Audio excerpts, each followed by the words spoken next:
matter of the day on the County Allocation Revenue Bill 2026.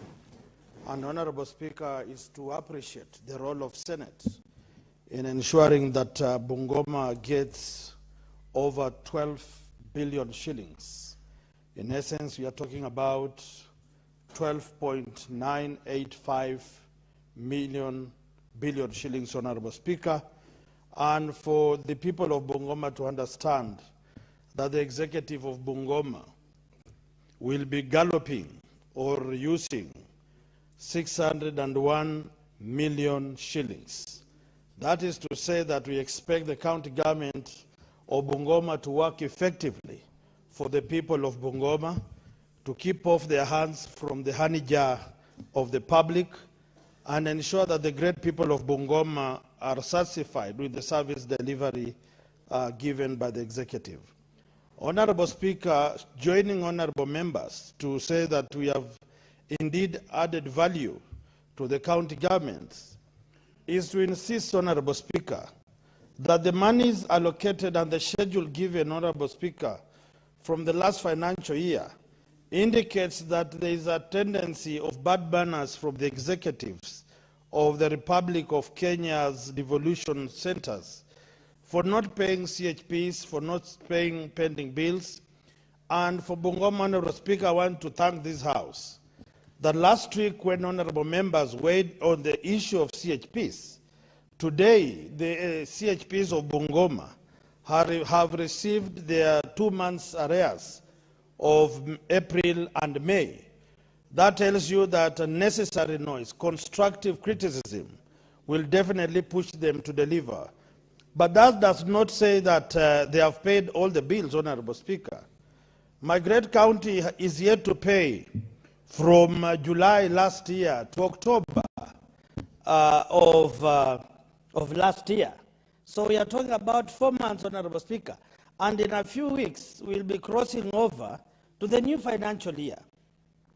So if they have budgeted their monies, they have never run out of fuel, never run out of milk, conch tea, never run dry of mandazis in the offices, Honorable Speaker, never run dry of oil in their vehicles, but they have run dry on salaries of CHPs. It's quite ironic, Honorable Speaker, but we'll continue raising the concerns of the people. Honorable Speaker, colleagues have mentioned about the very important aspect of early childhood education. Any country is known, or any country's level of civility is known on how it treats the vulnerables, the disabled, the poor in the society. The young children of this country, the ECD children, need a lot of attention.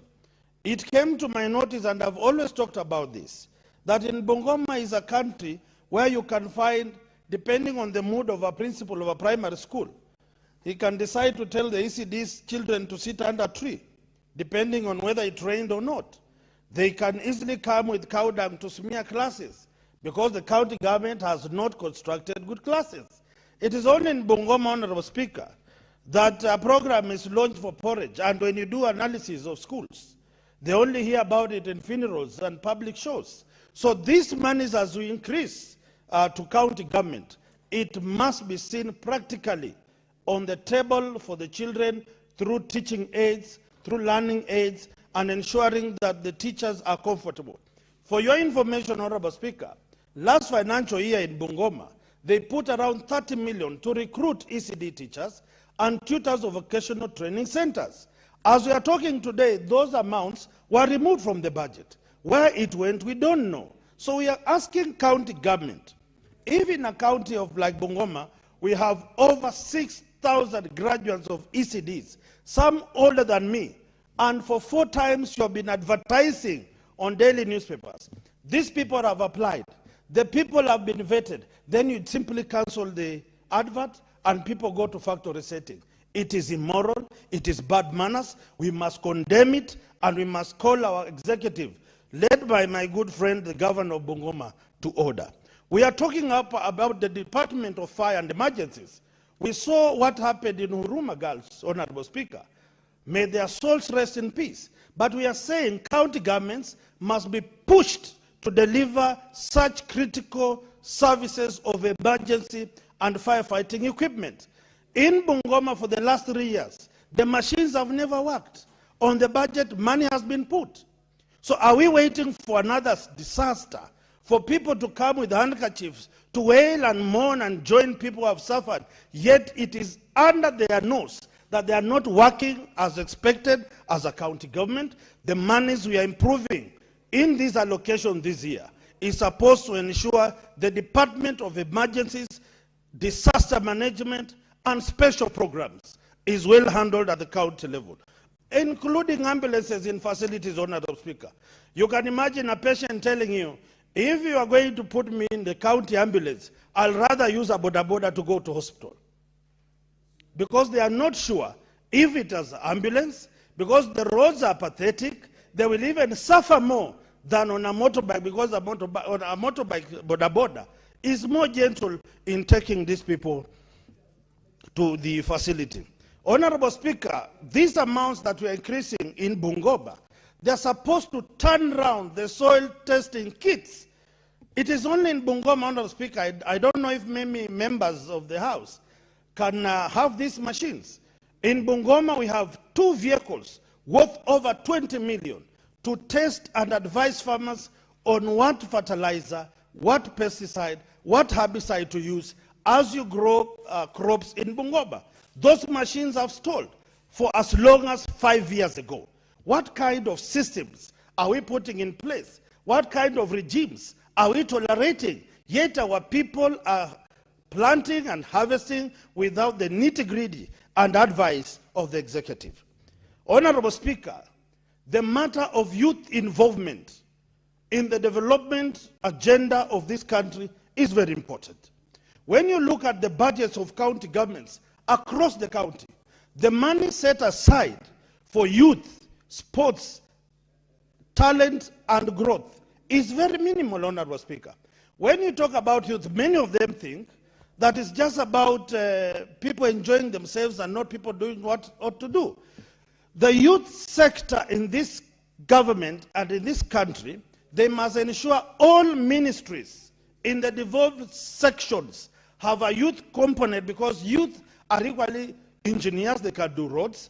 Youth are equally agriculturalists, they can do farming. Youth are equally sports people, they can play and earn their salaries. Youth are environmentalists, their share must be seen in the budget. And above all, they must have resources for training these young people to be able to utilize the devolved monies that we are pushing to counties. What we are seeing today, Honorable Speaker, is young people being turned around to be sycophants, to be cheerleaders, to be the purported goons, to just shout slogans for politicians, and yet when the rubber meets the road, when the budget is read, when programs are being unleashed and rolled out, the young people are missing. For the young people of Bungoma, because I speak for you and the other youths of the country, we will not relent in pushing the county government of Bungoma to ensure the young people benefit from these resources, not only by sight, but by action, to ensure you are empowered and emancipated from the dungeons of poverty. Pending bills, Honorable Speaker, I was here, Honorable Speaker, and I want to request your House and your Chair, Honorable Speaker, that the committee that was assigned to oversee the county government of Bungoma's report on the list of pending bills. How old are the pending bills? What did the contractors do? What are the arrears? The committee should be tasked to give me a report. Our people are suffering, Honorable Speaker, and in the several weeks to come, I will be looking forward to inviting the relevant committee. I will host a meeting of those contractors, those suppliers, those disabled people, those widows who did work in Bungoma for as long as devolution was, to come and listen from them. Because I think, Honorable Speaker, we are simply talking from some tower somewhere. You know, people operating as if we are on the top of KICC. Like the proverbial devil and Jesus at the hill. That you'll take this or this. No. I want to request the committee that I will invite you to Bungoma, meet these people, share their predicaments, And I'm told that we shared last week, some county governor has a fake pending list. He prepares the documents by his people.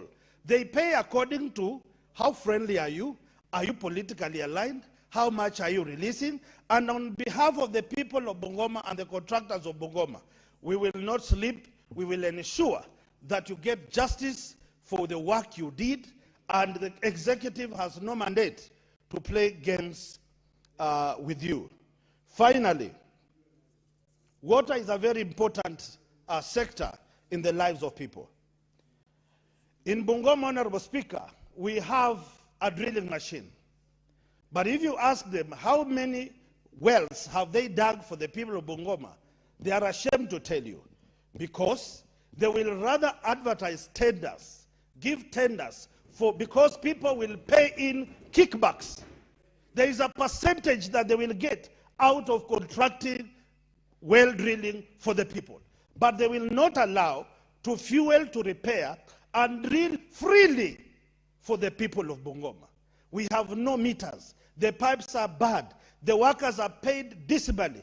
The taps are reading figures that cannot add up from the last time people saw drops of water in their taps. We are talking about a failed government system, county regime of Bungoma. We must up our game, and I will ensure that in my lifetime, Bungoma becomes an epitome of success, not an example of a failed county government. Thank you, Honorable Speaker.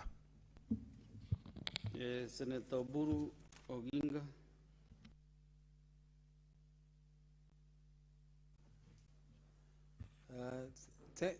Thank you, Mr. Speaker, sir, for this opportunity to contribute to this very important bill, Mr. Speaker.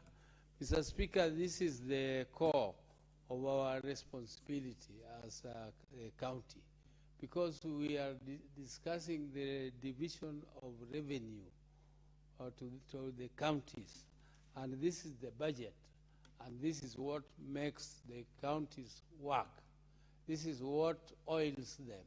Without this oiling, there is no county function. So county is both county government and county assembly. Mr. Speaker, people have made very powerful speeches, particularly the previous speaker who has just spoken. He has spoken very passionately about his county. Mr. Speaker, I want to start by thanking the mediation committee, which worked on this budget between the Senate and the National Assembly. Mr. Speaker, the work they did was good, but not good enough. Mr. Speaker, our expectation was that this budget would be pushed to, this allocation to the counties would be pushed to 450 billion, Mr. Speaker. But